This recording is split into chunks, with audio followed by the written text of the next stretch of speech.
Good evening, everyone. Today we will start the kinetics of collisional quenching, or this one is also known as the Stern-Volmer equation. Very much important topic. Stern Volmer equation हम derive करेंगे। तो अब बात आती है कि stern वॉल्मर equation का फ़ायदा क्या है, हमें क्यों हम इसको डिराइव कर रहे हैं। बिकॉज़ ये जो इक्वेशन है, तो यहाँ पर ये जो इक्वेशन के बाद हम जब ग्राफ प्लॉट करते हैं इसमें, ये हम अभी आगे पढ़ेंगे इसको डिटेल में। तो ये it can help for the determination of the life time of the excited state. ठीक है, ये पूरा जो एक्साइटेड स्टेट आपको पता है, हम इस इलेक्ट्रॉनिक स्पेक्ट्रा स्टडी कर रहे हैं, हम फोटोकेमिस्ट्री स्टडी कर रहे हैं। तो इसमें हमने देखा कि आपका जो मॉलिक्यूल है, जैसे ही वो लाइट एब्जॉर्ब करता है, कि पर्टिकुलर इंटेंसिटी ऑफ लाइट वो एब्जॉर्ब करता है, then it goes to the excited state. And excited state में जब वो अनस्टेबल रहता है, then it will come back to the ground state. So ground state में जब ये वापस आता है, तो ये जो पूरा जो इसका लाइफ टाइम है, इसका हम काइनेटिक्स स्टडी करते हैं। तो इस काइनेटिक्स को स्टडी करने के लिए, तो इसका जो लाइफ टाइम है, इस पूरे लाइफ टाइम को हम डिटरमाइन कर सकते हैं with the help of your Stern Volmer equation, right. तो इस इक्वेशन से हम इसको जब फाइंड आउट कर सकते हैं, तो यहाँ बात आती है कि ये प्रोसेस क्या है आपका। तो इस प्रोसेस में हम क्या करेंगे कि जो आपका प्रोसेस है, इसमें हम फ्लोरोसेंस क्विंचिंग का नाम देते हैं। Just hold.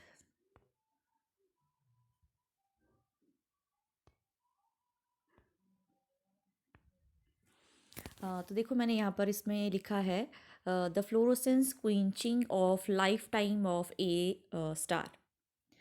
ठीक है, फर्स्ट लाइन में मैंने लिखा है fluorescence quenching of life time of A star, और स्टैन वॉल्मर इक्वेशन को मैंने लिखा है kinetics of collision quenching. Means कि हम यहाँ पर काइनेटिक्स तो आपको पता ही है, हमने फिजिकल में पढ़ा है कि हम काइनेटिक्स मीन्स हम speed of direction, rate of direction की बात करते हैं। तो इट मीन्स कि जो ये प्रोसेस है, जो आपका ग्राउंड स्टेट से एक्साइटेड स्टेट में जाता है, एक्साइटेड स्टेट से जो आपको पता है दोबारा से ग्राउंड स्टेट आता है। तो जब ये ग्राउंड स्टेट पे वापस आता है, तो ये जम्प्लोस्की डायग्राम में आपने देखा, वहाँ पर बहुत सारे अलग अलग तरह के प्रोसेसेस होते हैं जब ये ग्राउंड स्टेट में वापस आता है।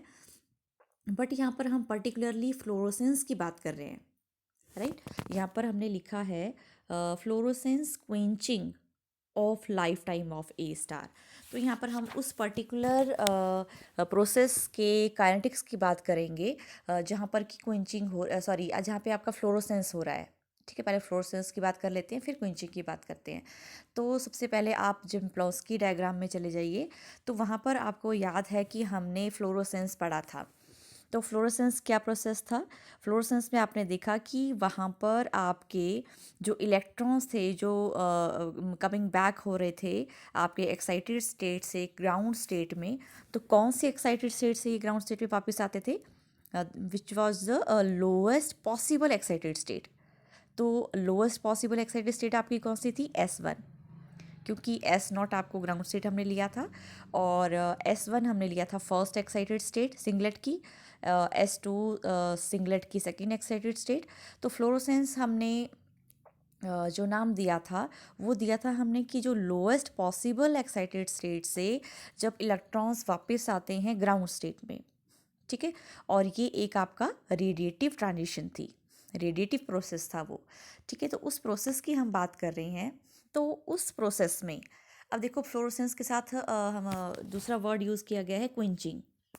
Fluorescence quenching of life time of A star. तो क्विंचिंग का मतलब, क्विंचिंग आपने बहुत सारे फिजिक्स में भी पढ़ा होगा आपने ये चीज़।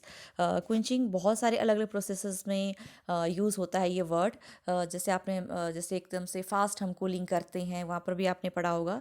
बट यहाँ पर फोटोकेमिस्ट्री में हम जो बात करेंगे, तो यहाँ पर है कि जो आपका एक स्पॉन्टेनियस प्रोसेस होता है एमिशंस का, जो लाइट की एमिशन होती है।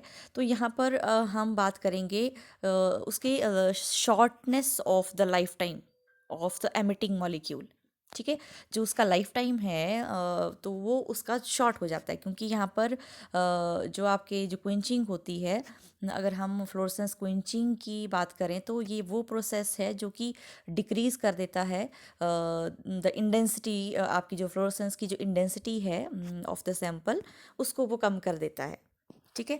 तो व्हेन फ्लोरोसेंस क्विंचिंग, हम ये भी कह सकते हैं that fluorescence quenching refers to any process that decrease the fluorescence intensity of the molecule. ठीक है, which decrease the fluorescence intensity of the molecule. वो हो गया आपका फ्लोरोसेंस क्विंचिंग। उसमें जो आपका लाइफ टाइम है उसका वो छोटा हो जाता है। ठीक है। तो ये जो प्रोसेस है, इस प्रोसेस को 4 डिफरेंट पार्ट्स में कैटेगराइज किया गया है। ठीक है। तो यहाँ पर हम इन 4 स्टेप्स में जो आपकी फ्लोरोसेंस क्विंचिंग जो हमारी हो रही है, उसको हमने जब 4 स्टेप्स में इसको कन्वर्ट कर दिया, तो इसकी हम काइनेटिक्स को स्टडी करेंगे। ठीक है, इसकी काइनेटिक्स को स्टडी करेंगे और यहाँ से हमारे पास एक इक्वेशन निकलेगी, और उस इक्वेशन के हेल्प से हम डिटरमाइन कर सकते हैं the life time of the excited state. Right. तो आई थिंक आपको ये चीज़ क्लियर हो गई होगी कि स्टर्न वॉल्मर इक्वेशन क्या है।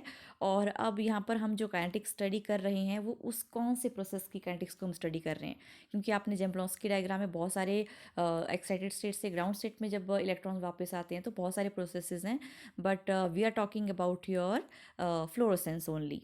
और फ्लोरोसेंस में भी हम क्विंचिंग प्रोसेस की बात कर रहे हैं, जिसमें कि क्विंचर होगा जो कि आपका डिक्रीज करता है फ्लोरोसेंस की इंटेंसिटी को। राइट। तो यहाँ पर जो आपका हमने जो इक्वेशन डराइव करने की कोशिश की है, प्रैक्टिकली जो भी हमने ऑब्ज़र्व किया है, तो उसके अकॉर्डिंग आपका जो मैकेनिज़्म बनता है, जैसे आपके जो सिलेबस में आई थिंक लिखा गया है स्टैन वॉल्मर मैकेनिज़्म के नाम से लिखा गया है। तो इसको आपने मैकेनिज़्म भी आएगा तो आपने उसकी काइनेटिक्स को स्टडी करना है, इस तरह से स्टैन वॉल्मर इक्वेशन को आपने डराइव करना है।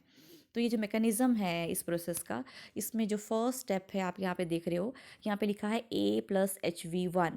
ठीक है। एच वी आपको पता है कि हम जब इंटेंसिटी ऑफ लाइट एब्जॉर्ब करते हैं तो उसके जो लाइट एब्जॉर्ब करते हैं, तो यहाँ पर हम एच वी, ये मैंने डिटेल में डिस्कस कर चुके हैं हम जम्प्लोस्की डायग्राम में।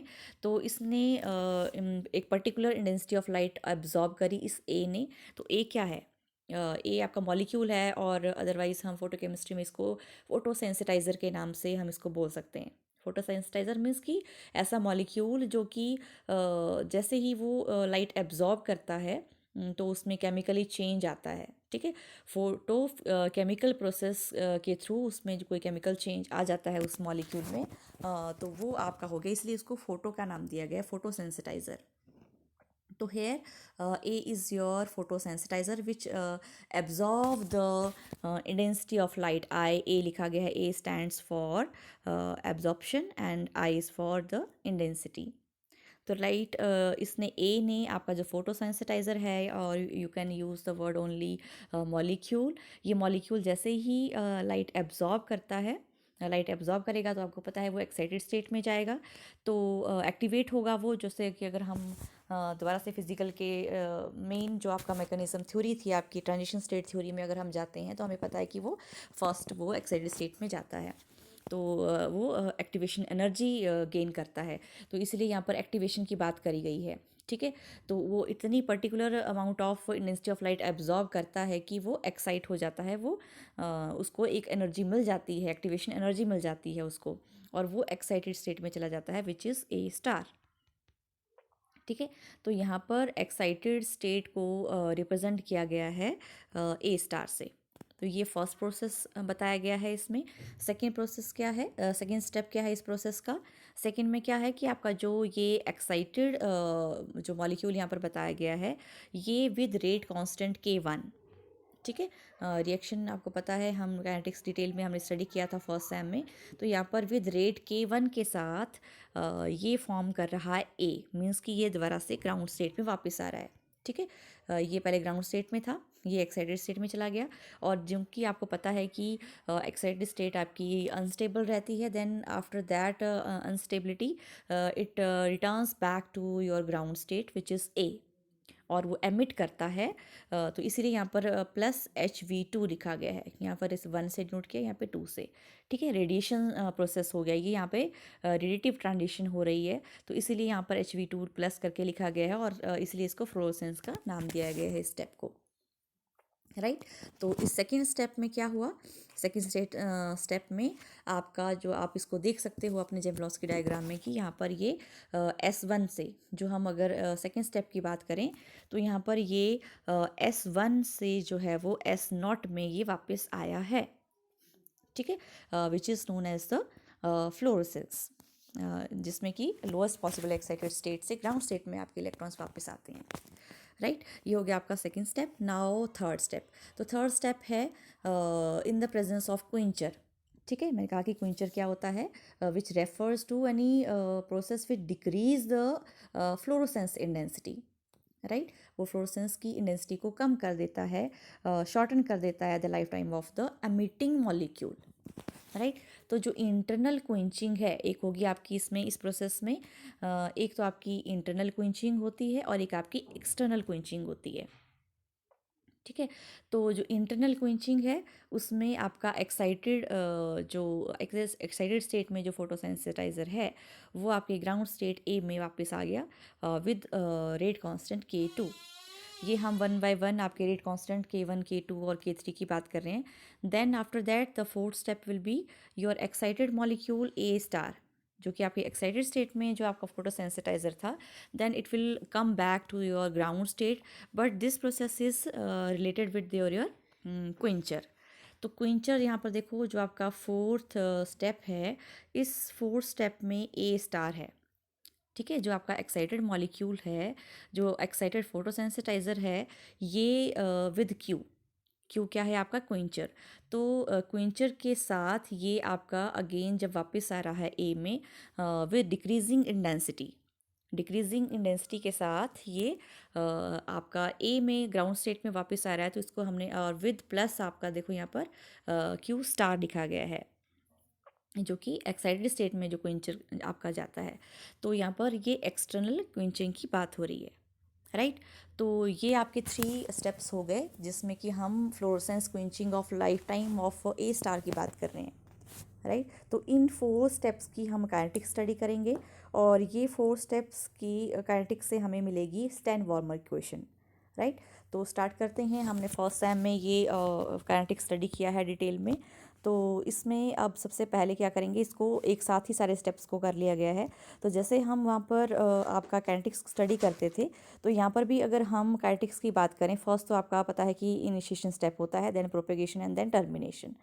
तो फर्स्ट तो आपका इनिशिएशन स्टेप है, और देन आपके आगे जो प्रोसेस में जब चल रहा है ये, क्योंकि हम मेन फोकस करेंगे कि यहाँ पर जो हम काइनेटिक स्टडी कर रहे हैं वो हम बात कर रहे हैं कि आपका जो वापस आ रहा है आपका इलेक्ट्रॉन एक्साइटेड स्टेट से ग्राउंड स्टेट में वापस आ रहे हैं। राइट तो हम जो काइनेटिक्स फॉलो करेंगे फ्रॉम सेकेंड स्टेप से हम फॉलो करेंगे इसको, जिसमें देखो ये एक्साइटेड स्टेट से ग्राउंड स्टेट में वापस आ रहा है। तो यहाँ पर ये 3 अलग अलग स्टेप्स हैं, जिसमें कि एक्साइटेड स्टेट से ग्राउंड स्टेट में वो वापस आ रहा है। तो यहाँ पर हम जब law of mass action apply करेंगे, देन क्या होगा कि हम इन तीनों में ही जब law of mass action apply करेंगे और उनका हम सम कर देंगे। ठीक है, या तो आप इसको अलग अलग भी कर सकते हो। पहले आप सेकंड स्टेप में आप लॉ ऑफ मास एक्शन लगाइए, देन विद रेट K1 आपको पता है उसका, जब अगर हम फर्स्ट पे लगाते हैं तो आपको पता है पहले हम रेट कांस्टेंट लिखते हैं जिसका रेट कांस्टेंट K1 है, then product of the concentration of reactant. तो रिएक्टेंट आपके A स्टार है, तो K1 A स्टार कंसंट्रेशन, ये बन गया। राइट और वैसे ही अगर हम सेकंड स्टेप में law of mass action apply करते हैं, देन योर जो रेट कांस्टेंट है it is K2, and your जो रिएक्टेंट मॉलिक्यूल है again it will A start. And then third में देखो, थर्ड स्टेप में आपका रेट कांस्टेंट K3 है, and your reactant terms are A star and then also Q। ठीक है, तो ये तीनों को ही हम प्लस कर लेंगे। तो क्योंकि आप इसमें एडवांस फिज़िकल में आप ये एडवांस स्टेट इसको पढ़ रहे हो, तो यहाँ पर हम डायरेक्ट यहाँ पर फिज़िकल को हम यूज़ कर रहे हैं इनऑर्गेनिक में। तो ये फोटोकेमिस्ट्री में हम यहाँ पर डायरेक्ट इसको सम कर रहे हैं। तो यहाँ पर देखो लिखा गया है अप्लाइंग स्टेडी स्टेट अप्रॉक्सीमेशन। आपको पता है कि according to steady state approximation जो हमारी लोएस्ट टर्म्स होती हैं, लोएस्ट कंसंट्रेशन टर्म्स होती हैं, उनके रेट को हम इक्वल टू ज़ीरो कर सकते हैं। तो यहाँ पर हमने देखो इसको सम कर लिया है सभी को, K1, K2 और K3 तीनों ही जो जो स्टेप्स हैं इस प्रोसेस के, fluorescence, internal quenching and external quenching, इन तीनों का ही हमने रेट डिटरमाइन किया एंड देन उनको हमने सम कर लिया। इन्हीं सब में ही आपके देखो लोएस्ट कंसंट्रेशन टर्म्स हैं, ठीक है। तो ये हमने सम अप कर लिया। तीनों इक्वेशन में हमने जब लॉ ऑफ मास सेक्शन लगाया और उनको तीनों को हमने यहाँ पर सम अप कर लिया है। ये सेकंड इक्वेशन का रेट है, ये थर्ड इक्वेशन का रेट है और ये फोर्थ इक्वेशन का रेट है। तो यहाँ पर नीचे मैंने लिखा है Q स्टैंड्स फॉर क्विंचर, ठीक है। Quencher again I am repeating that your quencher refers to the process which decrease the fluorescence intensity, right? And where IA is your intensity of light absorbed and A is your photosensitizer. Photosensitizer means a molecule which change, जो कि आपका change हो जाता है, chemical change इसमें अकर करता है after absorbing light, right. और एक आपका वर्ड एक और भी है आई तो इंटेंसिटी से ही आपको मेंशन है सभी में। एक यहाँ पर टर्म यूज़ हुई है IA, एक इसमें टर्म यूज़ हुई है IF, ठीक है। IA तो हो गया आपका इंटेंसिटी ऑफ लाइट एब्जॉर्ब, और जबकि आपका IF हो गया intensity of light for the fluorescence, ठीक है। ये फ्लोरोसेंस के लिए है और ये एब्जॉर्प्शन के लिए है इंटेंसिटी। तो आगे करते हैं। तो यहाँ पर हम बात कर रहे हैं अब आपके यील्ड की, क्वांटम यील्ड की। तो जो क्वांटम यील्ड है फ्लोरोसेंस के लिए, ठीक है, फ्लोरोसेंस के लिए क्वांटम यील्ड जो होगी, आपने काइनेटिक्स में स्टडी किया है, it is phi F is equal to phi Q, मतलब फ्लोरोसेंस की यहाँ पर बात हो रही है और इसको एक ही चीज़ है, ये फ्लोरोसेंस की बात कर रहे हैं हम यहाँ पे, जिसमें कि Q in the presence of quencher है ये, तो इसलिए इसको इक्वल टू करके लिखा है, और which is equal to your IF upon IA, which is the ratio of the intensity of light for the fluorescence upon intensity of light absorbed, ठीक है, कि कितनी आपने इंटेंसिटी ऑफ लाइट उसने अब्जॉर्ब की थी, ठीक है, एब्जॉर्ब की थी, और एब्जॉर्ब करने के बाद कितनी जो है वो intensity of light for the fluorescence हुई है, ठीक है। तो ये हम यहाँ पर लिखेंगे। तो intensity of light for the fluorescence, तो ये हमने आगे काइनेटिक्स में इसको कर लिया। जो इंटेंसिटी ऑफ लाइट फॉर जो फ्लोरोसेंस है वो आ गया आपका K1 और कंसंट्रेशन ऑफ A स्टार, ठीक है। ये देखो जो न्यूमिनेटर में मैंने लिखा है यहाँ पर, ये लिखा है आपका K1 into concentration of A star. ये क्यों लिखा गया है? क्योंकि हम ये IF की वैल्यू कर रहे हैं, फ्लोरोसेंस की बात कर रहे हैं। तो देखो, क्योंकि फ्लोरोसेंस आपका सेकंड स्टेप था, तो सेकंड स्टेप में देखो यहाँ पर K1 है रेट कांस्टेंट और your concentration is your A star. तो इसीलिए ही हमने जो आपका ये इक्वेशन है यहाँ पर, जो हम यील्ड की बात कर रहे हैं, तो इस यील्ड में जो यहाँ पर लिखा गया है IF अपॉन IA, तो IF के सामने देखो, IF के सामने लिखा है ये, क्योंकि ये सेकंड स्टेप था। और जो IA है, तो IA के सामने हमने ये तीनों ही स्टेप्स लिखे हैं, क्योंकि ये तीनों ही स्टेप देखो IA में according to your equation first this equation, ठीक है। क्योंकि ओवरऑल जो इंटेंसिटी ऑफ लाइट एब्जॉर्ब जो है, which refers to your steps 2, 3 and 4, right. तो यहाँ पर ये इक्वेशन नंबर 1 आ गई आपकी। इक्वेशन नंबर 1 में देखो न्यूमिनेटर में A concentration of A star है, और डिनोमिनेटर में भी, अगर हम डिनोमिनेटर की बात करें, इसको थोड़ा क्लोज कर देती हूँ मैं, तो आपका जो न्यूमिनेटर में है कंसंट्रेशन ऑफ A स्टार, ये न्यूमिनेटर में है, और डिनोमिनेटर में आपके पास 3 स्टेप्स हैं, तो तीनों ही स्टेप्स में A स्टार प्रेजेंट है। Means we can take common of your concentration of A star, right. तो यहाँ पर हमने क्या किया, ए स्टार को कॉमन ले लिया न्यूमिनेटर में भी और डिनोमिनेटर में भी, तो ये कैंसिल आउट हो गया और हमारे पास सिर्फ यही बचता है K1 upon K1 plus K2 plus K3 Q, ये बचता है। बट अगर हम विदाउट क्वेंचर के लिए अगर ये क्वेश्चन लिखना चाहें, अगर quantum yield for the fluorescence हम विदाउट क्वेंचर लिखना चाहें तो क्वेंचर क्या है आपका Q, ठीक है। मीन्स कि ये क्वेश्चन तो हो गई आपकी विद क्वेंचर, ठीक है। मतलब कि आपका जो फ्लोरोसेंस जो है वो फ्लोरोसेंस क्विंचिंग की हमने बात करी, बट विदाउट क्विंचर अगर हम ये क्वांटम इल्ड फ्लोरोसेंस के लिए लिखना चाह रहे हैं then we will take Q 0। तो आपकी जो ये क्वेश्चन है इसमें ये Q की वजह से ये टर्म कैंसिल आउट हो जाएगी।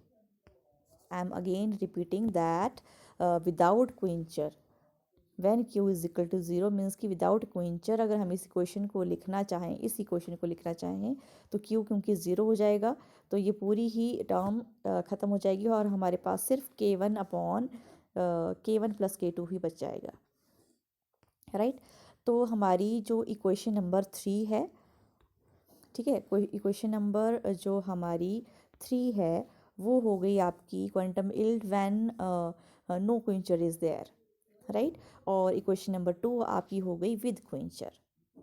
तो अब हम क्या करेंगे, we will divide the equation number 3 by the equation number 2, right. हमने इक्वेशन नंबर 3, तो इक्वेशन नंबर 3 में हमारे पास लेफ्ट हैंड साइड में क्या है, फाइव नॉट हमने क्यों लिखा यहाँ पे, नॉट इसलिए लिखा क्योंकि यहाँ पर नो क्वेंचर है, ठीक है। तो ये आ गया फाइव नॉट ऊपर और नीचे है हमारा इक्वेशन, डिवाइड हमने करना है इक्वेशन नंबर 3 से जिसकी लेफ्ट हैंड साइड में 5F है, ठीक है, जहाँ पर हमने फ्लोरोसेंस की बात करी है।